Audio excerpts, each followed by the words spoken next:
Hi అండి, అందరూ ఎలా ఉన్నారు? బాగున్నారా? నేను బాగున్నాను. ఈరోజు అయితే చందువ మామిడికాయ అయితే ఉంటున్నానండి. ఎగురండి, చాలా బాగుంటుంది కూర. ఈ ఫిష్లో అసలు ముళ్ళు అయితే ఉండదు. దీని ప్రాసెస్లోకి వెళ్ళిపోదామా. నేనైతే ఫస్ట్ అయితే ముక్కలు కట్ చేయించి తీసుకొచ్చారండి. వాటిని శుభ్రంగా అయితే కడిగేసి ఉప్పు కారం అయితే పట్టించేసి పక్కన పెట్టానండి. ఇలా ఉప్పు కారం పట్టించుకొని ఉంచుకుంటే మన చేపలు అయితే చప్పబడవన్నమాట. కర్రీ అయితే చాలా బాగా వచ్చింది. దీని పూర్తి ప్రాసెస్ అయితే చెప్తాను, చూడండి ఒకసారి. నేనైతే ముందుగా ఒక మామిడికాయ, పెద్ద సైజు మామిడికాయ అయితే తీసుకున్నాను. దాన్ని శుభ్రంగా చెక్కేసి ముక్కలు కోసి ఉడకపెట్టేసుకున్నానండి. ఉడకపెట్టేసుకొని పక్కన పెట్టేసుకోండి. తర్వాత నేను 2 ఉల్లిపాయలు తీసుకున్నాను. అలాగే 4 లవంగాలు, దాల్చిన చెక్క, ఒక యాలక్కాయ, ఇవి పేస్ట్ చేసుకొని ఉంచుకోవాలండి. టమాటా వేయలేదు. నెక్స్ట్ అలాగే ఇందులో అల్లం వెల్లుల్లి పేస్ట్ కూడా వేయలేదు. నెక్స్ట్ అలాగే స్టవ్ వెలిగించుకొని ప్యాన్ పెట్టుకొని ఆయిల్ వేసుకొని ఒక 4 స్పూన్ల దాకా ఆయిల్ ఎక్కువే పడుతుంది. ఎగురికైతే ఆయిల్ ఉండాలండి, లేదంటే అడుగు పట్టేస్తుంది అన్నమాట. ఇప్పుడు ఆయిల్ మరిగిన తర్వాత ఇందులోని ఒక 3 పచ్చిమిరపకాయలు వేసుకుందాం. అలాగే కొద్దిగా కరివేపాకు కూడా వేసుకోవచ్చు. ఇప్పుడు ఇందాక పేస్ట్ చేసుకుని ఉంచుకున్నాం కదా, ఆ పేస్ట్ని కూడా వేసేసుకుందామండి. చాలా సింపుల్, చాలా ఫాస్ట్గా అయిపోతుంది కూర. కాకపోతే ఆ పచ్చి వాసన రాకుండా వేయించుకోవడానికి టైం పడుతుంది అన్నమాట మనకి. ఇందులో ఇప్పుడు కొంచెం పసుపుని, సాల్ట్ కూడా వేసుకుందాం మనం. నేను చిటికెడు పసుపు వేసాను.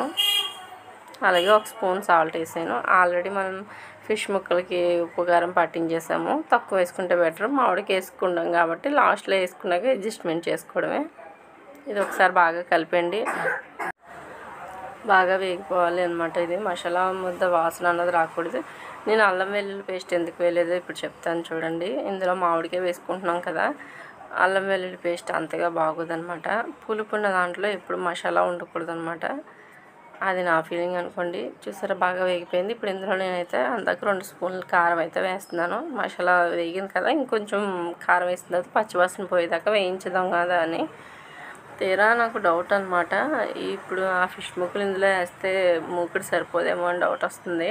ఎప్పుడు ఇంతే, డబుల్ పనులే చేసుకుంటాను. పనికి 4 పనులు నాకు నేనే చేసేసుకుంటాను అనమాట. ఇప్పుడు ఇది వేరే గిన్నెలోకి మార్చాలి.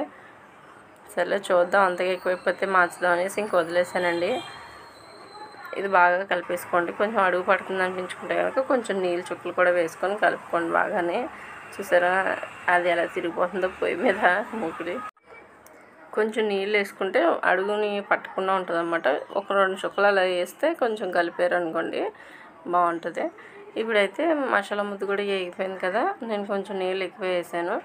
వేసిన తర్వాత ఇది కొంచెం గ్రేవీ అంతా ఒకసారి కలిపేసి ఇప్పుడు ఇందులో ఫిష్ ముక్కలు అయితే వేసుకుందామండి. ఇందాక ఉప్పు కారం పట్టించి ఉంచాం కదా, ఆ ముక్కలు వేసుకోవడమే ఇందులోని. వేసిన వెంటనే అయితే కలపకండి, నేనైతే కలిపేస్తాను. ఒక 10 ముక్కలు అనుకోండి, అందులో కనీసం ఒక 5 ముక్కలనే నేను ముక్కలు చేసేస్తాను అనమాట. మనకి అంత టాలెంట్ ఉంది. అందులోకి నాకు ఇగురు వండాలంటే చాలా భయం అండి. ఎప్పుడు ఇగురున్నా చేపలో ముక్కలు అయిపోతాయి అనమాట. పేస్ట్ నాకు కలపడం రాక. ఇప్పుడు చూడండి, ఇది కలపడానికి కూడా లేదు, అయినా ఇందులోనే వండేస్తున్నాను. పట్టుదల పంతం అనమాట నాది. పట్టుదల కూడా కాదు, పంతం. నేను ఎందుకు వినాలి అన్నట్టుగా చెప్తానమాట. చేస్తాను కొన్ని. ఇంకా ఆప్షన్ లేదు. అవి ముక్కలు అయినాయి అంటే మా ఆయన చేతిలో నేను ముక్కలు అవుతాను అనమాట. అందుకని వేరే గిన్నెలో మార్చేసాను. ఇంకా ఇది వేరే గిన్నెలోకి వేసుకున్నాం కదా, ఇప్పుడు కొంచెం బాగా వేయించేసుకుందాం. ఖాళీగా ఉంది కదా, ఆ గిన్నెలో కొంచెం నీళ్ళు వేసుకొని కడిగేసుకొని ఇందులో వేసుకోవడమే. కొంచెం అలా మగ్గుతుంది అనమాట. అందుకని చూడండి, కొంచెం దగ్గరికి అయింది కదా. ఇప్పుడు ఇందులో ఇందాక మనం మామిడికాయ ముక్కలు ఉడకపెట్టుకుని పక్కన ఉంచుకున్నాం కదా, వాటిని నేనైతే పేస్ట్ చేసుకుంటున్నానండి. ఇలా వేసుకోవచ్చు కానీ నేను అలా వేయను, ముక్కల కింద తగులుతాయి. దాని బదులు పేస్ట్ చేసుకొని ఇలా వేసుకున్నాం అనుకోండి, మొత్తం ముక్కలకు కూడా పడుతుంది అనమాట, లోపలికి పీల్చుకుంటుంది. అందువల్ల అనమాట ఎప్పుడు కూడా మీరు గరిటె పెట్టి కూర అయితే కలపకూడదు. ఫిష్ కర్రీ ఎప్పుడూనే అలా ఊపాలి, కుదపాలి. మనకు అంత టాలెంట్ లేదు. ఆల్రెడీ నేను అందులో 2 ముక్కలను అయితే పిప్పు చేసాను అనమాట, కలిపి. అయినా ఏం పర్వాలేదు, మా ఆయన తినేసారనుకోండి. ఆ 2 ముక్కలు పిల్లలు తినేసారని చెప్పాను నేను.